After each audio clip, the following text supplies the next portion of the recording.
Let's see, should I start? When did you enter the service? What year?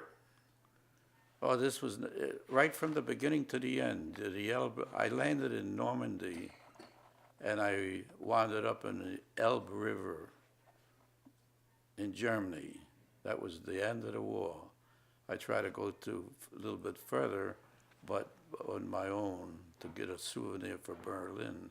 But the Russians stopped me, and I had to turn back. So that was that. But uh, let's see.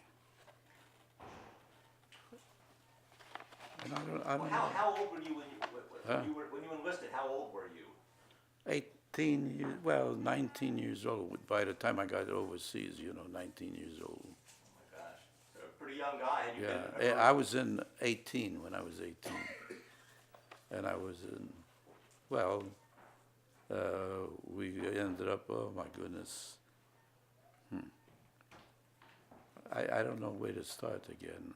Well, let's see. Maybe I can help you out here. Yeah, maybe you can ask me questions. Yeah, I sure. prefer questions. Oh, that's fine. Well, what year did you enter the military, and what year did you leave?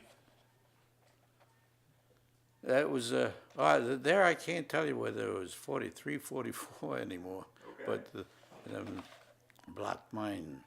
But wound up in Fort Dix and came from here. Well, now when you went overseas, were you a private? What was your rank when you? I was a private. I always was always a PFC because they didn't, I don't think the messengers, they didn't put higher up ranks because figuring on if the Germans captured you, it was a medal the Germans were giving out, the Iron Cross. If you capture a messenger, Really? So obviously messengers keep were him really alive to bring him in and get information, I guess, from it. But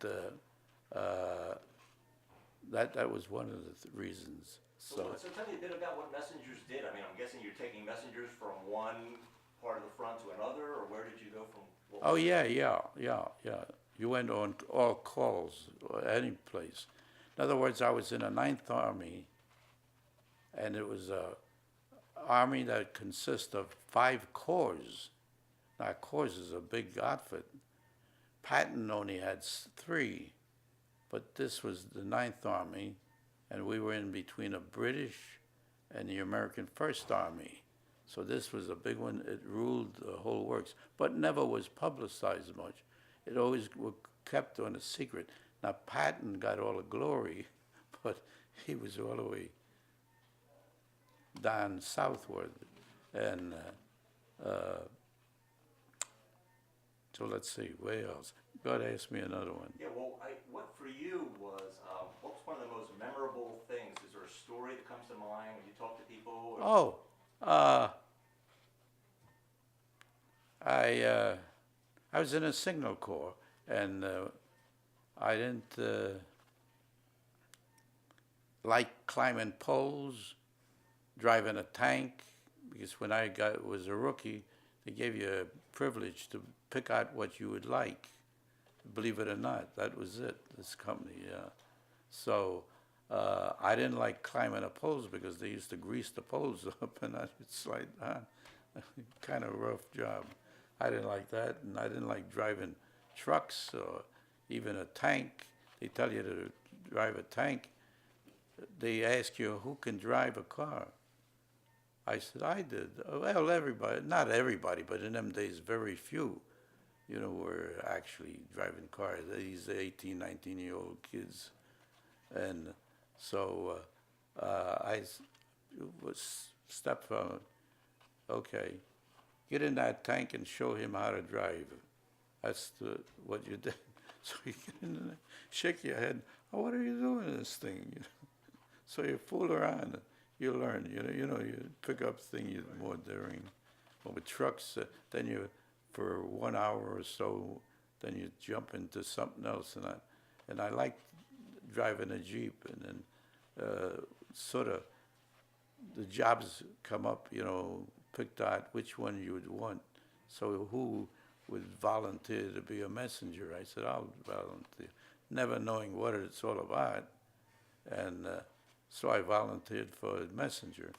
And that was a job that I didn't know, but a messenger ranks about second to the paratroopers of because in them days, you got to remember, in them days they didn't have telephones like they have today. The to get from one point to the next, you didn't have wire either, so you had to deliver these messages through paper, and that's what it was all about. And I used to take mostly. Then we had messengers that were quite a few of them in, but they were different, ranked again different. They used to seem to me, I used to get always the rougher ones, schedules. And now, let me tell you, this is a good one. I got to get this off my mind. I drove a Jeep. Now a Jeep, what is a Jeep like? I mean, of today, you look at it, boy, this is pretty neat. But to me, to us, it was terrible. A Jeep was not called a Jeep, it was called a Peep. Just, that's what your old original ones, Peep. And it had a windshield wiper, but it was by hand. Now, can you imagine driving in a blackout, no lights, and pouring down rain or snow or thundering, doing this? No way. It was a hell of a thing, in plain words. They were easy to upset. You'd go around a bend over 35 miles an hour and you're almost upsetting the thing, which it happened to me, so I know. Were there any particularly scary times? Oh yeah, I had it. I had a angle iron, angle iron in front of my Jeep. I had that done from the motor pool, welded on the front. So then you would find places that you hit something, I don't know, cable or wire or whatever, it snapped, and it already occurred to me and busted the windshield because it snapped and zoom, shook the Jeep. You'd think you'd fallen out of it or whatever. And then I had a shelf put in. Oh, by the way, this Jeep, you sat on a gas tank. That's the truth. When you're filled up with the gas tank, you take the thing and pick this up and pick the seat up part way and pour gas in the tank. It took, I guess, about 5 gallons. Well, maybe 10 gallons at the most. And so that was the problems with these Jeeps. They weren't really glorified like they say they were, think they were, or whatever, of today's times. And so that's, when you drove at night, it was blackout, and you hoped you were in the right direction. You're only going about maybe 25 mile or 15 mile an hour. You can't go faster than that. And you got lots of places to go. I was on a job to find a certain outfit. I don't remember who it was. That goes in one ear, not the other. And I'm looking for this outfit, and I'm driving through Bastogne. And there's a guy standing on I don't know if he was an MP or whatever, but he was directing traffic. And the convoys were going, one was Cummings and some were going, and there was 5 escape routes, roads going from it. They go in different ways. And I thought, boy, I wonder what this guy should know. He's standing on a bot and waving the people through, convoys and whatnot. And there lots of traffic going through there, trucks, everybody in a hurry. And so I thought, I'm going to stop and ask this guy if he's seen this outfit, which way. And I stopped and I said, hey, which way did this outfit go through? Oh, it went that way. They're going up front. it's so-called front, but it's all around the front. And he said, it's going down in this way. So I said, okay, thank you. And I pulled away. Just as I pulled away, I was 1 block away, less than a city block away, and bloom, an explosion where the guy was standing. Well, whatever it was, well, it was a shell of some type, you know. And I just shook my head, whoa, boy, chalk went up. And I kept on going. And I did find the outfit for it, so that was it. And with this Jeep, I was already hit, and the way it came through, just missed my leg and come through in front of the gas tank into the front, almost the front wheel, and through the windshield, and busted the wheel. And what it was, a sniper or whatever. Yeah, well, we had a lot of them. Yeah, I would figure people are trying to stop messengers all the time. Oh, my. So you'd be a moving target, I would think. Yeah. Well, yeah, you were marked, and I was entitled to go any place I wanted to, because I had a blue and a white. Let's see, a blue and a white sign, and the only ones that were on is the messenger had it, maybe the generals had it on their jeeps or whatever. But it was rare, so I could pull in. Nobody was supposed to stop me. If an MP would try to stop you or whatever, he sees that sign, just waves you on, you know. I got lots of stories, but you know, I'm not kind of prepared for I it. understand, that's okay. Yeah. This one here, I had a message going. This is going to the Rhine River now. This is much more into the war, you know. And I was crossing, got to the Rhine, and what it was, all the bridges were out. So how do I get across? When you take a message as a no-no between delivering it and bringing it back, as a no-no, you don't bring it back. You got to figure out your way to take it. So I thought, I can't go by boat because it's too much flak flying around. Engineers were trying to put up a floating boat, bridge, and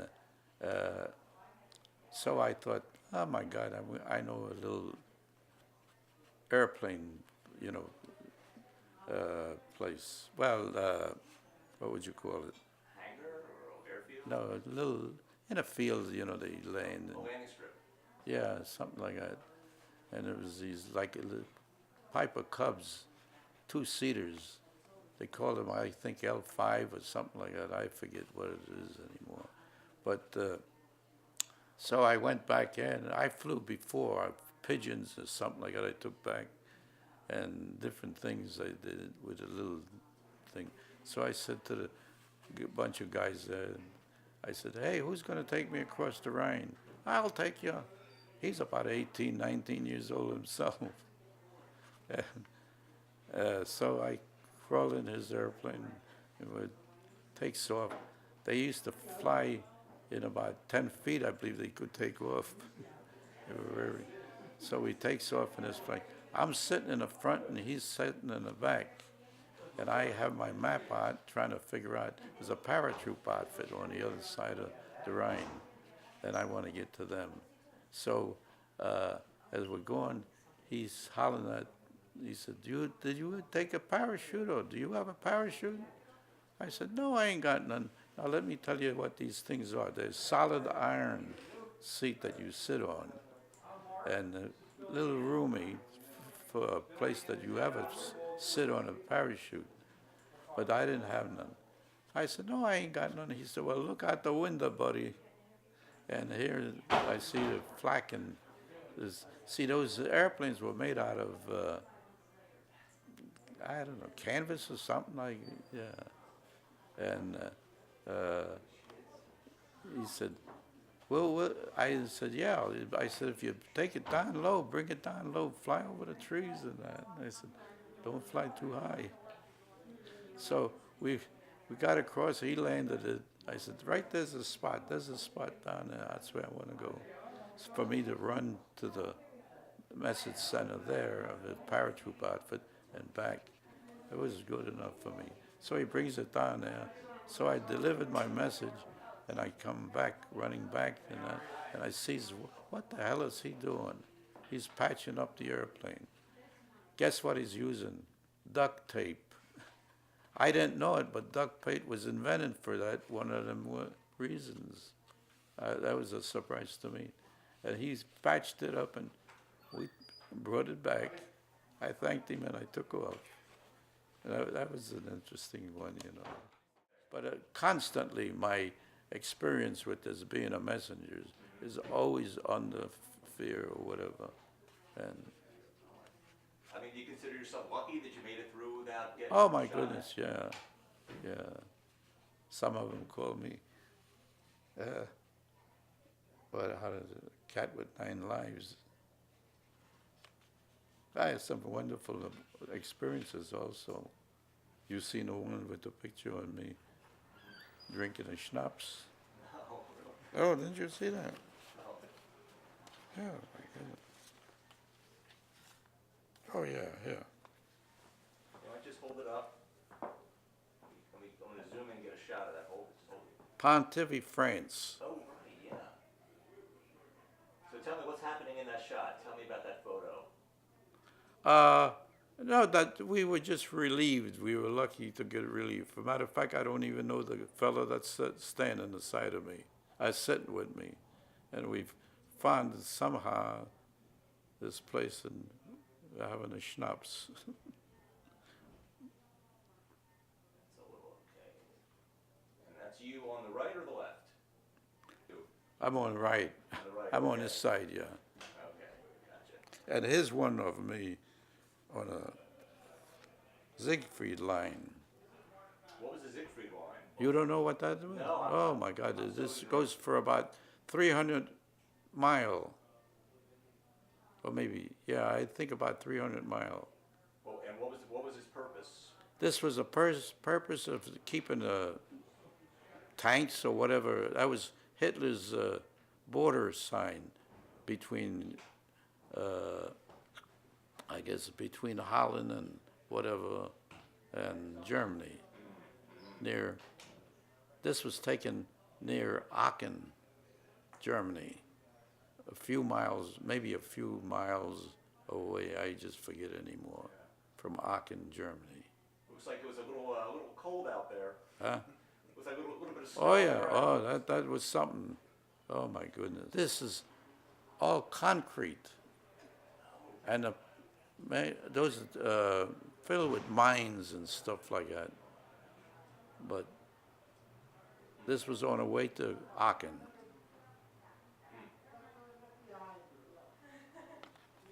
Sounds like you've got quite a lot of stories. Okay. Oh yeah. Well, can you imagine yourself, being a messenger? You know all the places, all kind of places. So it's interesting, and everybody wants to take them out somewhere. I used to take them to hotels sometime, to the boys that couldn't get out, So it was like a taxi service. Huh? A taxi service. Yeah.